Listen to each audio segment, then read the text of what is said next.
Coming to business news. దేశీయ stock మార్కెట్లు flat గా ప్రారంభమయ్యాయి. సెన్సెక్స్, నిఫ్టీ ఫ్లాట్ గా ట్రేడ్ అవుతున్నాయి. లార్సన్, కోటక్ మహీంద్రా, ఏషియన్ పెయింట్స్ అలాగే హెచ్సిఎల్ షేర్లు లాభాల్లో ట్రేడ్ అవుతున్నాయి. భారతీ ఎయిర్టెల్, రిలయన్స్, ఐసిఐసిఐ బ్యాంక్, హెచ్డిఎఫ్సి బ్యాంక్ షేర్లు నష్టాల్లో కొనసాగుతున్నాయి. ఇవాళ మార్కెట్కి సంబంధించి అనాలిసిస్ అందించడానికి ప్రముఖ బిజినెస్ అనలిస్ట్ రాజేంద్ర గారు, మరొక వైపు వివికే ప్రసాద్ గారు జాయిన్ అవుతున్నారు. వారితో మాట్లాడదాం. Good morning sir. Good morning.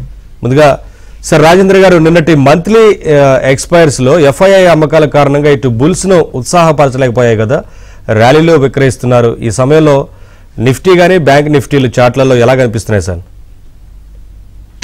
I think కొద్దిగా అప్ ట్రెండ్ ఇంకా కొనసాగే ఛాన్స్ ఎక్కువ కనిపిస్తుంది యాజ్ ఆఫ్ నో. ఎందుకంటే లాస్ట్ 4 days లో ర్యాలీ అయితే డెఫినెట్లీ కనపడుతుంది. 22,800 నుంచి ఆల్మోస్ట్ 23,300. సో 500 పాయింట్స్ పెరిగినప్పటికీ ప్రాబ్లీ ఇప్పుడు షార్ట్ టర్మ్ మూవింగ్ యావరేజ్ ఏదైతే ఉందో దానిపైన ట్రేడ్ అవుతున్నాయి, విచ్ ఇస్ 23,300. సో నా ఉద్దేశంలో రేపు కూడా మనకి ట్రేడింగ్ ఉంది, బికాస్ మనకి బడ్జెట్ సెషన్ ఉంది కాబట్టి ప్రాబ్లీ బడ్జెట్ ఒకవేళ పాజిటివ్ గా వచ్చింది అంటే కనుక 23,600 ఏదైతే 200 డే మూవింగ్ యావరేజ్ ఉందో అక్కడ దాకా కూడా వెళ్ళే ఛాన్సెస్ ఉంది. సో ఆల్ ఇన్ ఆల్ మీరు ఇందాక అన్నట్టు ప్రాబ్లీ ఈవెన్ ఎఫ్ఐఎస్ కవర్ చేసినా కూడా మార్కెట్ అనేది అంత ఉత్సాహంగా లేదు, బికాస్ హైయర్ లెవెల్స్ లో సెల్లింగ్ వస్తుంది కాబట్టి. So all in all range అయితే 22,800 నుంచి 23,800, 1000 పాయింట్స్ మధ్యలోనే ట్రేడ్ అయ్యే ఛాన్సెస్ ఉంది. ఓన్లీ థింగ్ ఏంటంటే 4 days ఆల్రెడీ ర్యాలీ వచ్చింది కాబట్టి నిఫ్టీలో ప్రాబ్లీ రేపు బడ్జెట్ కొంచెం డిసప్పాయింట్ చేసినా కూడా కొద్ది కరెక్షన్ వచ్చే ఛాన్సెస్ కూడా ఈక్వల్లీ కనిపిస్తుంది. సో వోలటాలిటీ అనేది ఎక్కువ ప్లే చేసే ఛాన్స్ ఉంది. బట్ బ్యాంక్ నిఫ్టీ చూస్తే కనుక I think double bottom formation already జరిగింది 47,800 ఆ లెవెల్లో. మేబీ అదొక బేస్ అనేది ఫార్మ్ చేస్తున్నట్టు కనిపిస్తుంది. వేరస్ నిఫ్టీలో ఇంకా ప్యాటర్న్ లేదు, కానీ బ్యాంక్ నిఫ్టీలో బేస్ ఫార్మేషన్ ఆల్రెడీ జరిగిందని అనిపిస్తుంది. బట్ దీని కన్ఫర్మేషన్ మనకి 50,220 ఏదైతే 200 డే మూవింగ్ యావరేజ్ ఉందో దానిపైన ట్రేడ్ అవుతేనే ప్రాబ్లీ ఈ కన్ఫర్మేషన్ తెలుస్తుంది. So all in all even bank Nifty కూడా రేంజ్ వస్తే 47,800 నుంచి 50,300 మధ్యలో నెక్స్ట్ కపుల్ ఆఫ్ డేస్ లో కొనసాగే ఛాన్సెస్ ఉంది. It's all event based unfolding ఉంటుందండి మార్కెట్స్ లో. సో రేపు బడ్జెట్ ఉంది అండ్ నెక్స్ట్ వీక్ కూడా మనకి ఢిల్లీ ఎలక్షన్స్ అట్లాగా మనకి కంపెనీ రిజల్ట్స్ వస్తున్నాయి కాబట్టి వీటన్నిటి మీద డిపెండ్ అయ్యి మార్కెట్ మూవ్మెంట్స్ ఎక్కువ ఉండే ఛాన్స్ కనిపిస్తుంది. యా, కరీంనగర్ నుంచి కిషన్ కాల్ చేస్తున్నారు. కిషన్ గారు మాట్లాడండి, మీకున్న డౌట్ ఏంటో చెప్పండి. నమస్కారం అండి రాజేందర్ గారు. నమస్కారం సార్. నా దగ్గర జేకే పేపర్ అనేది ఒక 100 ఉన్నాయి, ఇంకొకటి అదాని పోర్ట్ ఒక 100 ఉన్నాయి. కొద్దిగా రిజల్ట్ తక్కువ మైనస్ లో ఇచ్చారు కదా, ఉండమంటారా? ప్రాఫిట్ బుక్ చేసుకోమంటారా? లాంగ్ హోల్డర్ లో ఉంటే బాగుంటుందా లాంగ్ లో? I think JK paper it's a hold అండి, ఎందుకంటే స్టాక్ ఆల్రెడీ ఒక మంచి కరెక్షన్ కి గ్రో అవటం చూస్తున్నాం అండ్ ప్రాబ్లీ సపోర్ట్ జోన్ కి వస్తుంది చూస్తున్నాం మనం. సో లాస్ట్ 4 months లో ఈ స్టాక్ చూస్తే కనుక 640 నుంచి 364 ఏదైతే కరెంట్ మార్కెట్ ప్రైస్ ఉందో అది కరెక్ట్ అవటం చూసాం. గత మార్చ్ లో అంటే 2024 మార్చ్ లో లో వెళ్ళి చూస్తే కనుక 319. So industry is doing good and stock కూడా నియర్ టు సపోర్ట్ జోన్ వస్తుంది కాబట్టి definitely it's a hold. But upper side pull back వచ్చింది అంటే కనుక దీనికి 200 డే మూవింగ్ యావరేజ్ 440 ఉంది. అక్కడ I think partial profits you should book అనే నా సజెషన్స్. అదాని పోర్ట్ ప్రాబ్లమ్ మీరు చెప్పిన రిజల్ట్స్ రియాక్షన్ నిన్న ఆల్రెడీ అయిపోయింది. సో ఒక స్టేజ్ లో 1010 దాకా కూడా నేను రావటం చూసాం. ప్రాబ్లీ ఈ స్టాక్ కూడా స్వింగ్ లోస్ ఏదైతే ఉందో ఐ థింక్ 1010 అదొక సపోర్ట్ గా మనకు కనపడుతుంది. Of course last 2 months back 995 కూడా వచ్చింది. సో 2 స్టాక్స్ కూడా హోల్డ్ అయ్యండి. సపోర్ట్ జోన్ లో ఉన్నప్పుడు student cell. But Adani port definitely 1220 ఆ లెవెల్ వస్తే కనుక partial profits is advisable. Yeah, next కాల ప్రియాంక చేస్తున్నారు బెంగళూరు నుంచి. ప్రియాంక గారు మాట్లాడండి ప్రసాద్ గారితో, మీకున్న డౌట్ ఏంటో చెప్పండి. నమస్తే అండి. యాక్చువల్గా పెడిలైట్ నెక్స్ట్ ఎంఆర్ఎఫ్ ఏదైనా ఫ్రెష్ ఎంట్రీ తీసుకోవడానికి ఛాన్స్ ఉందండి? అంటే ఈ ప్రైసింగ్ లో అంటే ఇప్పుడు మార్కెట్ పడతా ఉంది కదండి. సో హలో, వినిపిస్తుందండి? చెప్పండి. ఓకేనండి. ఎంఆర్ఎఫ్ పెడిలైట్ అండి, లాంగ్ టర్మ్ కి ఫ్రెష్ ఎంట్రీ తీసుకోవచ్చా మార్కెట్ కొంచెం పడుతున్నప్పుడు? ఎంఆర్ఎఫ్ షేర్ గురించి అడుగుతున్నారు సార్. ఎంఆర్ఎఫ్ పెడిలైట్ అండి, పెడిలైట్ అండి. యా, అవును సార్, పెడిలైట్. ఎంఆర్ఎఫ్ పెడిలైట్. ఓకే. పిడిలైట్ అనేది యాక్చువల్గా మీకు తెలిసింది, ఫెవికాల్ చేసేది one of the best manufacturing companies. ఇందులో అన్నిటికన్నా బ్రహ్మాండమైన పిఈ రేషియో ఎంజాయ్ చేసే కంపెనీ ఇది. ప్రస్తుతం దీని యొక్క వర్కింగ్ రిజల్ట్స్ చూడాలి అంటే నేను స్క్రీన్ మీద ప్రజెంట్ చేస్తున్నాను. మీరు అక్కడ చూస్తే కనుక ఇవాళ మొన్నటి వరకు రేట్స్ చూస్తే గ్రోత్ లో ఉన్నమాట కరెక్ట్. అది ప్రస్తుతం 2900 ఉంటే మన అంచనా ప్రకారం 3600 3700 వెళ్ళాలి. అంటే దాదాపుగా 27% స్కోప్ ఉంది. కాబట్టి మీరు అమ్మవలసిన అవసరం లేనే లేదు. పైగా మీరు ఇక్కడ అందులో కింద నెంబర్స్ కూడా చూస్తే గతంలో అంటే ఈ మధ్యన వచ్చిన ఫాల్ వెనక మర్చిపోయి కొద్దిగా పాత రోజుల్లోకి చూస్తే 87-88 టైమ్స్ పి రేషియో ఉండేది. అందువల్ల ఈ కంపెనీకి ప్రస్తుతం వచ్చినటువంటి ప్రమాదం ఏమీ ఉండదు. ఇందులో ఒక్కటే ఒక కాంపిటీషన్ కనుక ఏదైనా సేమ్ ప్రోడక్ట్ వస్తే తప్పితే దీన్ని కొట్టే కంపెనీలు దాదాపుగా లేవు. అందువల్ల మీరు ఏమాత్రం కంగారు పడక్కర్లేదు. ఖచ్చితంగా అందులో ఉండాలి. దాదాపుగా 3700 రేంజ్కి వస్తేనే అన్నీ ఆలోచన చేయండి. Otherwise just stay relaxed. Next colour Venkateswarlu చేస్తున్నారు పల్నాడు నుంచి. వెంకటేశ్వర్లు గారు మాట్లాడండి. రాజేంద్ర గారు ఉన్నారు, అలాగే ప్రసాద్ గారు ఉన్నారు. మీకున్న డౌట్ ఏంటి చెప్పండి. అందరికి నమస్కారం అండి. నాకు కెనరా బ్యాంక్ అన్న యూనియన్ బ్యాంక్ ఫ్రెష్ గా ఇప్పుడు కనుక్కోవచ్చా అండి? Canara Bank, Union Bank. Sir Rajendra garu Canara Bank and Union Bank గురించి అడుగుతున్నారు. బ్యాంకింగ్ యాజ్ ఎ నేమ్ కొద్దిగా అప్ ట్రెండ్ లో ఉన్నాయండి ఇప్పుడు. సో యూనియన్ బ్యాంక్ ఎస్పెషల్లీ ఒక బాటమ్ ఫార్మేషన్ అయితే జరిగినట్టు కనిపిస్తుంది. సో లాస్ట్ ప్రీవియస్ లో 106 అండ్ అగైన్ ఈ మంత్ 100 దాకా హిట్ అవుట్ అని చూసాం. అండ్ స్టాక్ ఆల్రెడీ 172 నుంచి కరెక్ట్ అవుతూ 100 దాకా వచ్చింది. సో టాప్ నుంచి 70 రూపీస్ గివ్ అప్ చేసింది. అండ్ సెకండ్ థింగ్ మనకి 10th November 2023 సో ఆ డేట్ లో లో చూస్తే 91 rupees. So all in all ఈ మంత్ లో నుంచి చూస్తే 10% కింద ఒక గ్రేట్ సపోర్ట్ ఉంది స్టాక్ కి. అండ్ ఈవెన్చువల్లీ నెక్స్ట్ మార్కెట్ కొద్దిగా పుంజుకుందంటే ఇది 136 నుంచి 142 దాకా వెళ్ళొచ్చు. సో రిస్క్ టు రివార్డ్ చూసుకుంటే అప్ సైడ్ 30 రూపీస్ ఉంది, డౌన్ సైడ్ మేబీ 20 రూపీస్ ఉంది. కాబట్టి one should try to accumulate definite గా up to 91. I think Union Bank accumulate చేయమని సజెస్ట్ చేస్తాను. సిమిలర్ ప్యాటర్న్ మన కెనరా బ్యాంక్ లో కనపడుతుంది. సో ఎప్పుడైతే ఇది ఎఫ్ఎండో లోకి రావటం చూసాం, ప్రాబ్లీ 128 నుంచి కరెక్ట్ అవుతూ 90 దాకా రావటం చూసాం.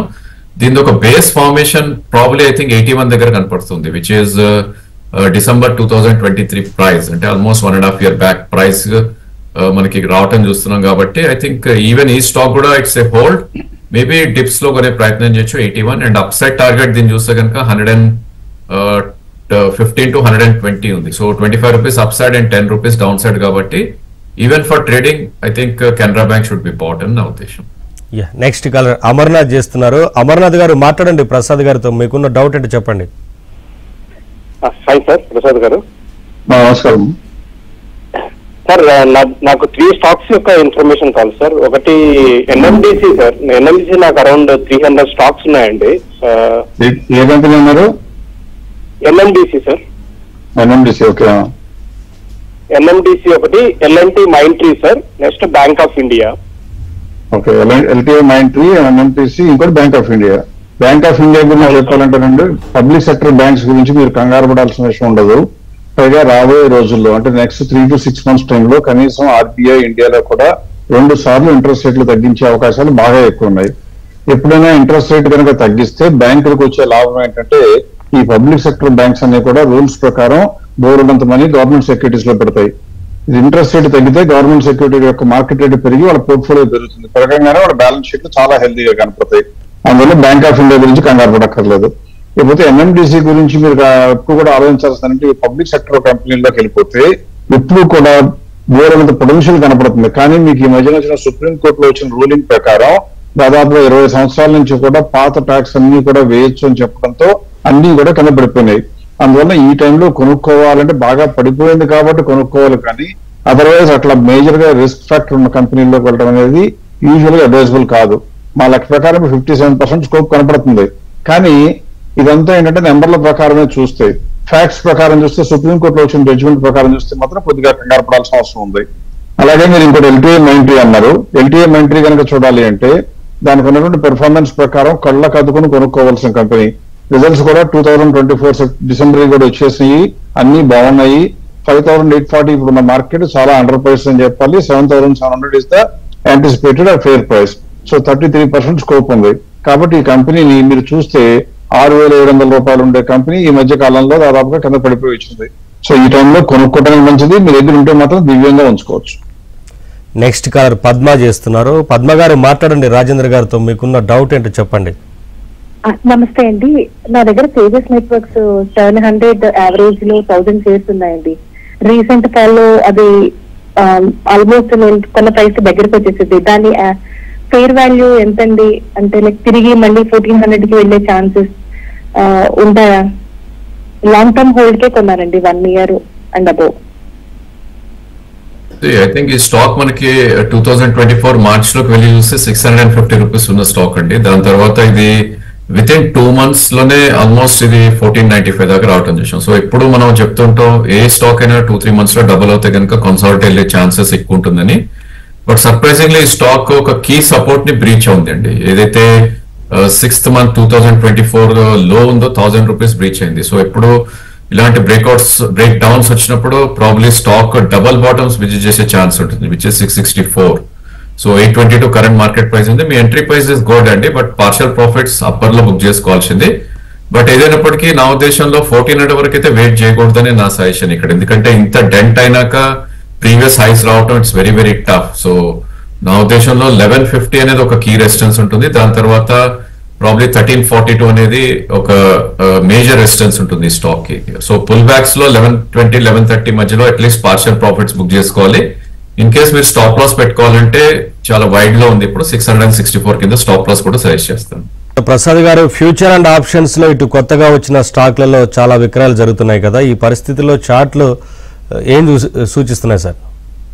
అంటే కొత్తగా వచ్చిన షేర్లు అనే కన్నా కూడా మనం చెప్పవలసింది ఏంటంటే మార్కెట్ లో ఉన్న ఎప్పుడైనా అన్స్టెబిలిటీ కనుక ఇన్స్టెబిలిటీ స్టార్ట్ అయిపోతే మొట్టమొదటి జరిగేది అంటే చిన్న మిడ్ క్యాప్ షేర్లు విపరీతంగా పడిపోతాయి. అది చెప్పడానికి వీలుగా ఎప్పుడు కూడా మేము ఏం చేస్తుంటాం అంటే స్టడీ చేస్తూ ఉంటాం, ఏమని లార్జ్ క్యాప్లు బాగున్నాయా మిడ్ క్యాప్లు బాగున్నాయని చూస్తూ ఉంటాం. ఈ మధ్య కాలంలో చూస్తే అంటే దాదాపుగా 2022 నుంచి 2024 చివరి వరకు అంటే దాదాపుగా 2-3 సంవత్సరాల పాటు మీరు లార్జ్ క్యాప్ కన్నా మిడ్ క్యాప్ విపరీతంగా పెరిగాయి. అదే ఇక్కడ గ్రాఫ్ లో కనపడుతుంది. ఈ గ్రీన్ లైన్ కనుక పైన ఉంది అంటే అర్థం ఏంటంటే మిడ్ క్యాప్లు ఏమో బ్రహ్మాండంగా దూసుకుపోతున్నాయని, లార్జ్ క్యాప్లు ఏమో కొద్దిగా వెనకబడుతున్నాయని. అలా వచ్చినటువంటి పుంగంతా కూడా తగ్గిపోయి ఇప్పుడు 0 లైన్ దగ్గరికి వచ్చిందంటే అర్థం ఏంటంటే మిడ్ క్యాప్ లార్జ్ క్యాప్ దాదాపుగా ఈక్వల్ గా ఉన్నాయి. ట్రెడిషనల్ గా హిస్టారికల్ గా చూస్తే లార్జ్ క్యాప్ ఒకసారి డామినేషన్ ఉంటే తర్వాత మిడ్ క్యాప్ లో వేయకుంటాయి, మళ్ళీ మిడ్ క్యాప్ తర్వాత లార్జ్ క్యాప్ అట్లా మారుతా ఉంటాయి. ప్రస్తుతం దీని ప్రకారం లార్జ్ క్యాప్ యొక్క ప్రభావం కొద్దిగా గొప్ప బ్రైట్నెస్ అంతా అయిపోయింది. రాబోయే రోజుల్లో గ్యారంటీగా కూడా మిడ్ క్యాప్ ప్రభావం అయిపోయింది, రాబోయే రోజుల్లో లార్జ్ క్యాప్ రాబోతుంది. అందువల్ల ఇప్పుడు నుంచి ఎవరైనా సరే 1 year లోపల ట్రేడింగ్ చేసుకోవటం, పొజిషనల్ ట్రేడింగ్ అనుకుంటే లార్జ్ క్యాప్ లో వచ్చిన అవకాశాలు మిడ్ క్యాప్ లో రానే రావు. అందువల్ల వీ అడ్వైజ్ ఖచ్చితంగా మిడ్ క్యాప్ షేర్స్ ని వీలైనంత వరకు తక్కువగా వచ్చినాయి కదా అని టెంప్ట్ అయిపోయి కొనుక్కునే కన్నా దానికన్నా లార్జ్ క్యాప్లు కూడా తగ్గాయి అని గమనించి లార్జ్ క్యాప్లు పెట్టుకోవడం 99% సేఫ్టీ అవుతుంది.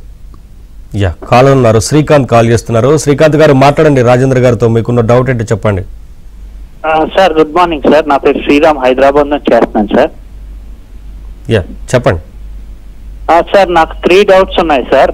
నా దగ్గర అంబుజా సిమెంట్ యావరేజ్ 600 ప్రైస్ లో 1000 షేర్స్ ఉన్నాయండి. మళ్ళీ సంఘవి మూవర్స్ ఏమొంచి 400 లో 1000 షేర్స్ ఉన్నాయి సార్. రెండు 30% లాస్ లో ఉన్నాయి. ఇవి ఉంచమంటారా తీసేయాలని?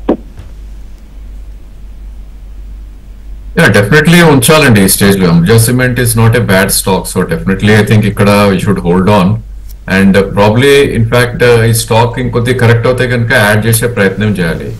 ఎందుకంటే సిమెంట్ ప్యాక్ కొద్దిగా బాగలేకపోయినా కూడా ఐ థింక్ గోయింగ్ ఫార్వర్డ్ కొద్దిగా ఛాన్సెస్ అయితే బ్రైట్ ఉన్నాయి ప్రైస్ వైజ్ చూస్తే కనుక. ఆల్రెడీ టాప్ నుంచి 706 నుంచి ఆల్మోస్ట్ 3 months బ్యాక్ 450 కూడా రావటం చూసాం. అండ్ ఆల్మోస్ట్ 430 అండ్ 404 అనేది ఒక క్లియర్ డిమాండ్ జోన్ గా కనిపిస్తుంది. ఆఫ్ కోర్స్ దీనికి అదాని ట్యాగ్ ఉంది, అప్పుడప్పుడు న్యూసెస్ దీన్ని డెంట్ చేస్తుంటే స్టాక్ ని. Otherwise I think it's a good stock to own ఈ రేట్ లో.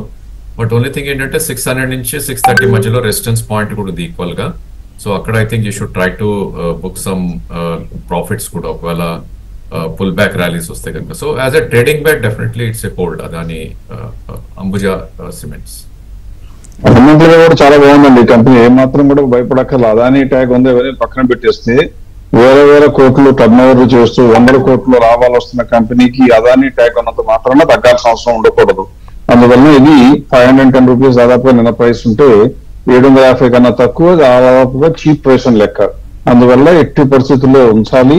ఆ కంగారే పడకూడదు. మీ 30% fall not because of market company is bad, because the markets are bad. Market లో కరెక్షన్ వచ్చింది కూడా పడిపోయింది తప్పితే ఈ కంపెనీలో వచ్చిన నెగిటివ్ ఏమీ లేదు. ధైర్యంగా ఉంచుకోండి. మీకు ఆ 30% గ్యారంటీగా రికవర్ అయ్యే అవకాశాలు మాక్సిమం ఉన్న కంపెనీలో ఇది ఒకటి. నెక్స్ట్ కాలర్ బంగారాజు చేస్తున్నారు. బంగారాజు గారు మాట్లాడండి ప్రసాద్ గారితో, మీకున్న డౌట్ ఏంటో చెప్పండి. గుడ్ మార్నింగ్ ప్రసాద్ గారు. Good morning sir. ఇప్పుడు ఉన్న టైం విప్రో ఒకటి, నెక్స్ట్ ఫార్మాలో సిప్లా గానీ నాట్కో గానీ తీసుకుందాం అనుకుంటున్నాం సార్. అది ఎట్లా?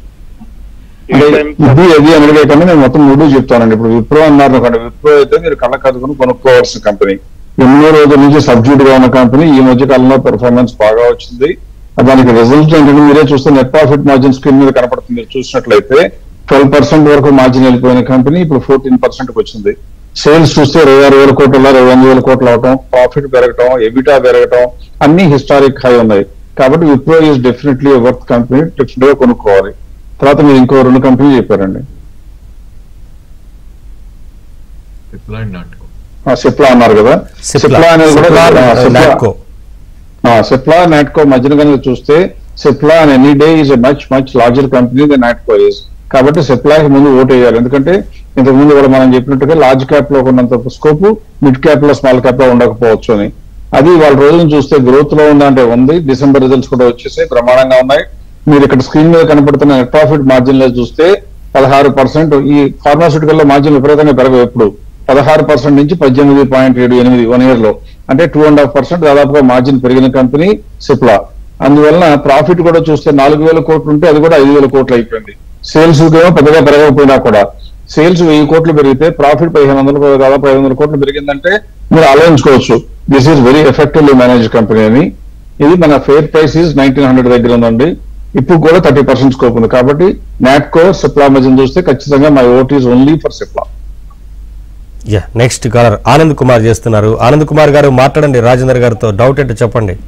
నమస్తే సార్. నా దగ్గర ఎస్ఆర్ఎఫ్ 625 రూపాయలు 100 షేర్లు ఉన్నాయండి. మాస్టెక్ 3,110 రూపాయల్లో 30 షేర్లు ఉన్నాయి సార్. హోల్డ్ చేస్తే యావరేజ్ చేస్తాను.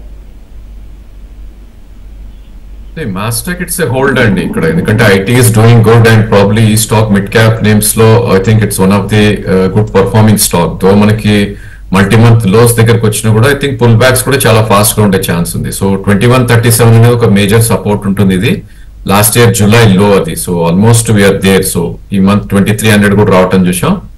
ఉన్న స్టాక్ ఉంచండి. ఇన్ఫాక్ట్ 2100 ఆ లెవెల్ వస్తే కనుక ఫర్దర్ గా యాడ్ కూడా చేయొచ్చు. 1 quarter గుడ్ రిజల్ట్స్ ఇస్తే కనుక ప్రీవియస్లీ కూడా మనం చూసాం 21 to 3300 దాకా పెరగటం చూసాం. అలాంటి మూవ్ మేబీ నెక్స్ట్ 2-3 quarters లో వచ్చే ఛాన్స్ అయితే కనపడుతుంది. ఉన్న పొజిషన్ హోల్డ్ అండ్ ఫర్దర్ గా 2100 దగ్గర బై ఆన్ మాస్టెక్ అని చెప్పొచ్చు. నెక్స్ట్ కలర్ రామారావు చేస్తున్నారు విజయవాడ నుంచి. రామారావు గారు మాట్లాడండి ప్రసాద్ గారితో, డౌట్ ఏంటో చెప్పండి. గుడ్ మార్నింగ్ ప్రసాద్ గారు. లాజిస్టిక్స్ లిమిటెడ్ ఒకటి, ఆర్ఈసీ ఒకటి, ఈ 2 హోల్డ్ చేయొచ్చా, ఎక్స్టెండ్ చేసుకోవచ్చా, సేల్ చేయొచ్చా? ఆర్ఈసీ ఒకటి, ఇంకోటి ఏదన్నారండి? ఆల్ కార్గో లాజిస్టిక్స్ అండి. ఒక నిమిషం అంటే చెప్తాను, మీ వాయిస్ మిస్ అయిపోతుంది. ఆర్ఈసీ గురించి కనుక మాట్లాడితే ఎట్టి పరిస్థితుల్లో కూడా ఉంచుకోవాలి, యాడ్ చేయాలంటే కూడా యాడ్ చేసుకోవచ్చు. ఇది రైల్వే భూమిలో వచ్చినప్పుడు విపరీతంగా పెరిగిన మాట వాస్తవం. అదంతా ఏమీ లేదు, అట్లాంటి హడావిడి లేదు. This is more A finance company అని తెలుసుకున్నప్పుడు పడిపోవడం కూడా కరెక్టే. కాబట్టి ఈ రోజు ఏంటంటే ప్రస్తుతం ఉన్న ప్రాస్పెక్ట్స్ ప్రకారం చూస్తే గవర్నమెంట్ పెద్దపేట ఇన్ఫ్రాస్ట్రక్చర్ చేస్తుంది, రైల్వే లైన్స్ మీద మళ్ళీ తిరిగి ఫోకస్ పెడుతున్నారు. కాబట్టి 100కి 100 మళ్ళీ బ్రహ్మాండంగా బిజినెస్ పెరిగితే ఈ కంపెనీకి ఫైనాన్సింగ్ యాక్టివిటీలో కూడా మంచి ఇన్కమ్ వస్తుంది. పైగా ఈ ఒక్క కంపెనీకి చూస్తే నెట్ ప్రాఫిట్ మార్జిన్ 29% ఉందండి. మీరు కనుక చూసినట్లయితే ప్రాఫిట్ కంటిన్యూస్ గా పెరుగుతా 13,000 కోట్లలో 15,000 కోట్లు అయిపోయింది. అవన్నీ వదిలిపెట్టినా కూడా ప్రస్తుతం 440 రూపీస్ ఉన్న మార్కెట్ ప్రైస్ ఉంటే ఇది గ్రోత్ లో ఉన్న కంపెనీ. మన అంచనా ప్రకారం ఫేర్ ప్రైస్ ఎంత ఉండాలి అంటే 677 ఉండాలి. కాబట్టి ఎంత గ్యాప్ ఉంది? 53. సో ఎట్టి పరిస్థితుల్లో ఒక్క నిమిషం కూడా ఆలోచించుకోకుండా ఉంచుకోవాల్సిన company. Thank you sir Prasad garu, అలాగే రాజేంద్ర గారు క్లియర్ గా విశ్లేషణ అలాగే సలహాలు సూచనలు అందించినందుకు thank you sir. Thanks for joining. ఇవి